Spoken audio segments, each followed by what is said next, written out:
Hi everyone, welcome back to Latina News. This is Anto Chávez. Today we're talking to Jen Hemphill, who's an incredible author, speaker, accredited financial counselor, and ultimately a Latina money expert. So we're talking to her because many Latinas and women have had to leave the workforce as a result of the pandemic for various reasons. Whether it is they got laid off or they don't have childcare, they've had to stay home now. And now they have to budget for a single income household. So how do we do that? That's what we're going to figure out today with Jen. So let's get started. She should be on very soon. How Hi, are you? Jen. It's so good to Can you see hear you me okay? again. How are You you? can hear me okay? Can you say that again? Can you hear me okay? I just want to make sure. Okay, making sure. It's good to see you. Yeah, it's good to see you again. How are you doing? I'm good. It's getting chilly out here, but I'm not on the West Coast. I think Where? like you are. Yeah, where are you In DC, so again? on the East Coast. Yeah. Yeah, I'm in Arizona, but lately, since yesterday, it's been a little cold, so that's Okay, interesting. Yeah. I mean, it probably wouldn't be that cold over there. It's like in the 40s right now. okay. Yeah, I think it's about that here. Okay. So let's start with an introduction for everyone who's watching. Who are you and what do you do? Sure. Well, I'm excited. One, I'm excited to be here. And as you mentioned before, I'm Jen Hemphill. I host a Her Dinero Matters podcast. And basically what I do is I help women, especially Latinas, who are just overwhelmed, who manage their finances and are lacking some confidence. They want to take control. I help them do that through my podcast, through my coaching and services. I help them really really get more confident and be able to manage their finances more simply, because sometimes it gets overwhelming and who has time for all that? We need to simplify things. Yeah, exactly. And with the pandemic, it's even more challenging for some people who may not have had the time before and now they have even more problems, right? So, according to the New York Times, the pandemic is wiping out the hard-fought gains that women made in the workforce over the past few years. If you're one of the 300,000 Latinas who have dropped, and women even more, out of the workforce between September and August, and the ones who followed after that, how do what are some of the challenges that you're going through? Right. So one, we are with leaving or having to have left the workforce, we are widening that gap, that wage gap that is already wide enough, right? We're also dealing with one less income, and at a time where it's just challenging enough as it is. We are dealing with childcare. Like maybe if we left the job, maybe it was because of that reason. Maybe there was a lack of childcare, or the childcare got too expensive, and we tend to be the ones everyone leans on, right? So that can bring a lot of burnout, right? Because when everybody depends on us. Doesn't matter whether we've got a ton on our plate, just like the spouse or anybody else. People lean on us. So that can cause burnout, can cause overwhelm. So there's a lot of challenges in there. And really, I think that gender representation, I mean, it's gone if we're not at the job, right? So there's different things like that that are a challenge for someone that either has left because of the reasons of childcare, or has lost a job because of the pandemic. Right. And the biggest challenge would probably be the financial one. How do Right. they now budget for a single income household? Can you give us some tips on how to do that? Right. Well, first you need to take a breathe or breath. Estoy pensando en español. And you need to take a breath and really, instead of thinking we lost an income, we can't do this, it's really looking at your finances in a different perspective. It's okay, what do we have? And what are your priorities? What are those bare bone expenses? So if you were living, because sometimes we tend to be able to live on one income. It may not be that like that for everybody. Everybody's different.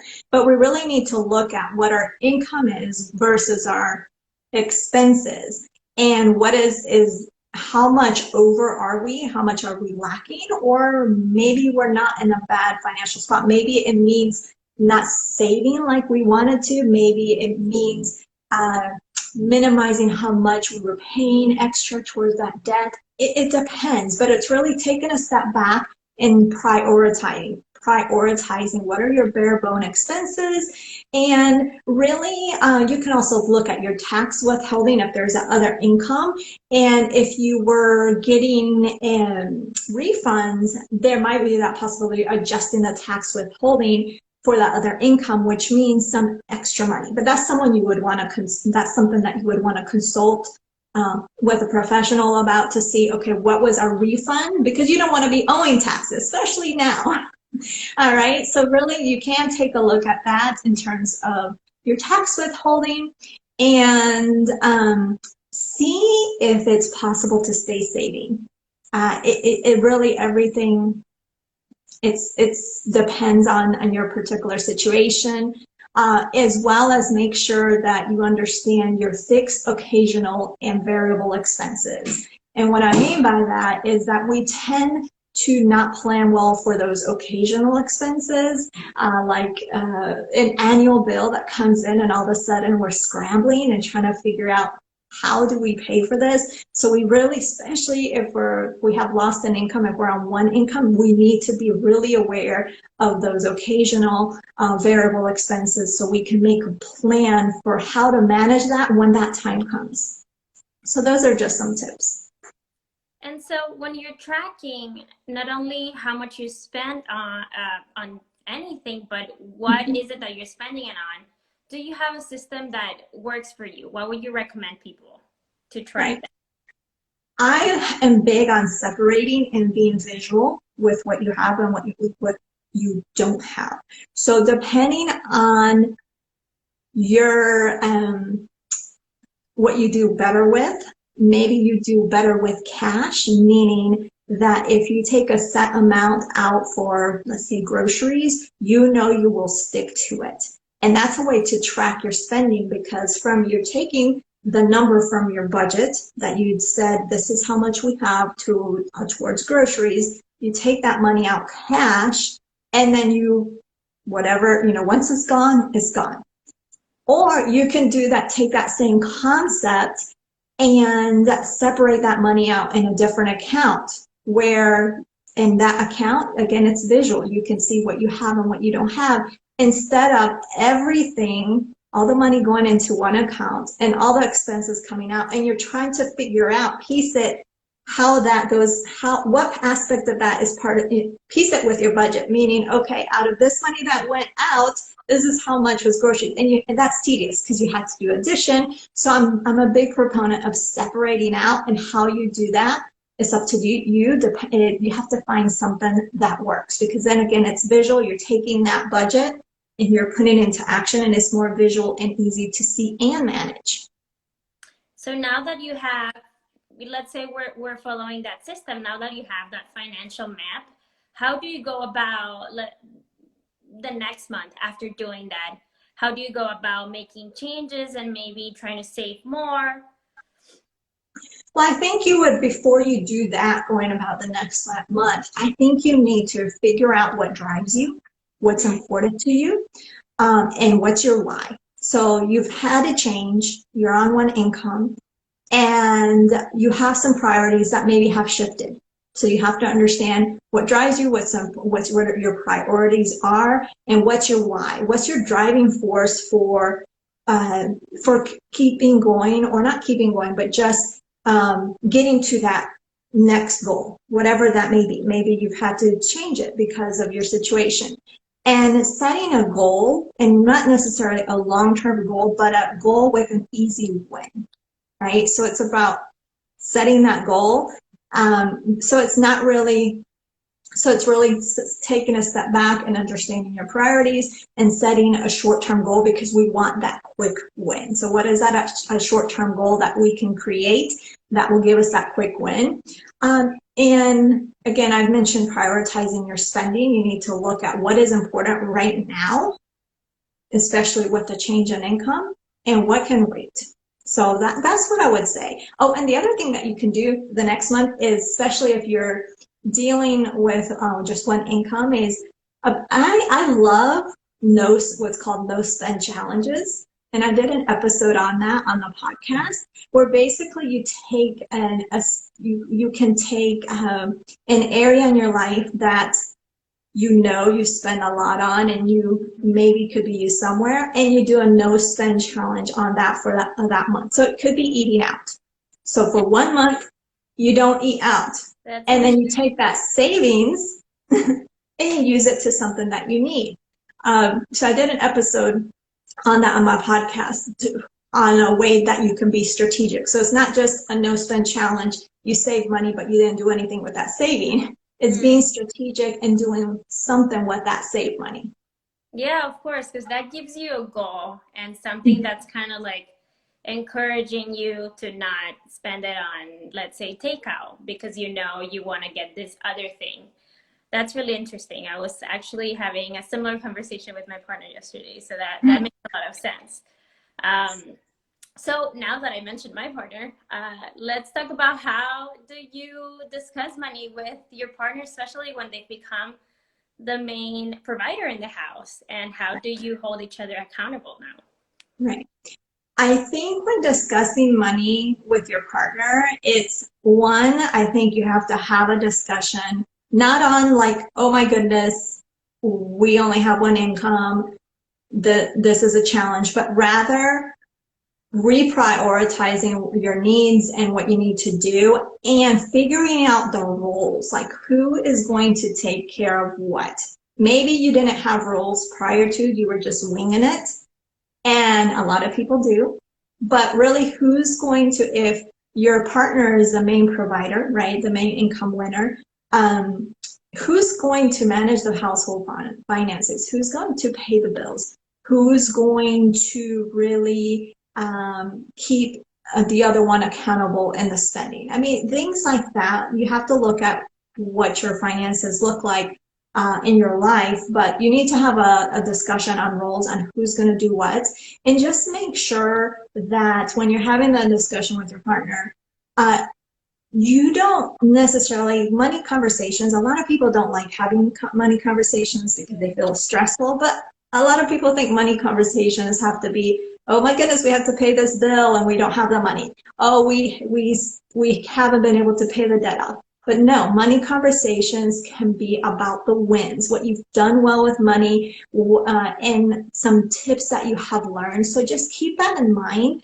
that a money conversation can be so much more than the challenges. It can be what money wins you've had, something that you've learned, like I mentioned. So you can have those type of conversations and complement each other, right? I think, we like to hear nice things about each other. I'm sure with your partner, you like to hear nice things from them, and vice versa. So complement your partner on something financially related. Maybe they like Starbucks, I don't know, and that's their weakness, and you notice that they've been making the efforts of not going to Starbucks, which is saving you all money. Compliment them, right? And I think it goes both ways. I think it's helpful. And again, I think setting the roles and the goals together is really important. That's all sounds very, very helpful. Now, if you as a Latina are now ready to enter the workforce and you have the possibility, what do you think are some effective ways of negotiating your salary with a potential employer? Well, one, you need to do your research. Bottom line, you need to do your research on this employer. and making sure that you know what you bring to the table. Make sure that you don't, that you acknowledge your value, you acknowledge your talents and skills, and don't doubt yourself, right? So do your research, know what you bring to the table, know, really make sure that you are ready to speak about what you have done for other employers, what value you have brought to other employers. And when you're having these discussions with them or having this interview, make sure you know about the company's values and missions so you're able to align that with what you bring to the table, and make sure that you include their mission and their values, because they know that you've really done your homework. So I think that's really important. But also as well as making sure you share what you've done, like what accomplishments you've had, what value you have brought to other employers, even if you bring it in dollar figures, depending on your career field or whatnot, if you're able to bring in dollar figures because of my role, I was able to increase the revenue of the company by X amount. So I think doing that is really important. Well, thank you so of course much. Knowing what you want. Yeah. That dollar figure, you want to know that. Yeah, so thank you so much, Jen. I really appreciate talking to you. Do you have any other suggestions for those Latinas who have been forced out of the workforce right now? I think to know that you are resilient, to know that even though maybe things are challenging, and this too, I know it sounds, you may have heard it, this too shall pass. Like, it seems like this pandemic, it feels like 20 years have passed, like it's never ending, but know that things will be better. And it's just, I would surround yourself with like-minded women and really make sure that you listen, you read, anything that you're doing is uplifting and motivating, because this is stuff that you need. And know that, especially now, if your finances are being challenged, like it's very tough to make ends meet, do your best. That's all you can, if it means, there's a book out there that I know is being made for free during this time that helps you prioritize those expenses. And I can send it to you so you can share out. But basically it helps you prioritize in a way if you have a student loan and consumer debt, and I don't know, if you had the choice of only two things that you can only choose one of two things to pay because that's all you can, which one do you choose, right? So it's helping you make those decisions based on expenses that should be more prioritized. So I think it's an ebook, so it's a good read. Awesome. Or resource, not a read like una novela, Yeah, please send me the link. So I'll put it in the caption for this video. And thank you so much. I appreciate your suggestions and all your knowledge. I think we cannot end this conversation without me asking you to please remind everyone where to get your book and listen to your podcast, and if you have any upcoming projects that you'd like to promote. Oh, thank you so much. It's always fun talking to you, and I appreciate the work that you do. I can be found at jenhemphill.com. You can find me on Instagram with the same, my podcast. You can find it on my website, or just search Her Dinero Matters. And I actually just opened up a membership that's called the Her Dinero Power Circle. And it's essentially just a fun spot for mujeres Latinas or non-Latinas, we welcome all, to really to surround themselves with like-minded individuals for inspiration. We go in depth and with some podcast episodes. It's just going to be a lot of fun. Trivia nights, Q&A nights, book clubs, so things of that sort. And you can check that out at jenhemphill.com/power circle. So that's just something new that I have. Yeah, wonderful. So please listen to Jen's podcast. It's incredible and it's so educational. I learn all the time. Oh, thank you so much. Yeah, it was lovely to have you here. Yeah, thank you. It was nice seeing you, like I said. Always good to see you. Thank you, Jen. Bye. And bye.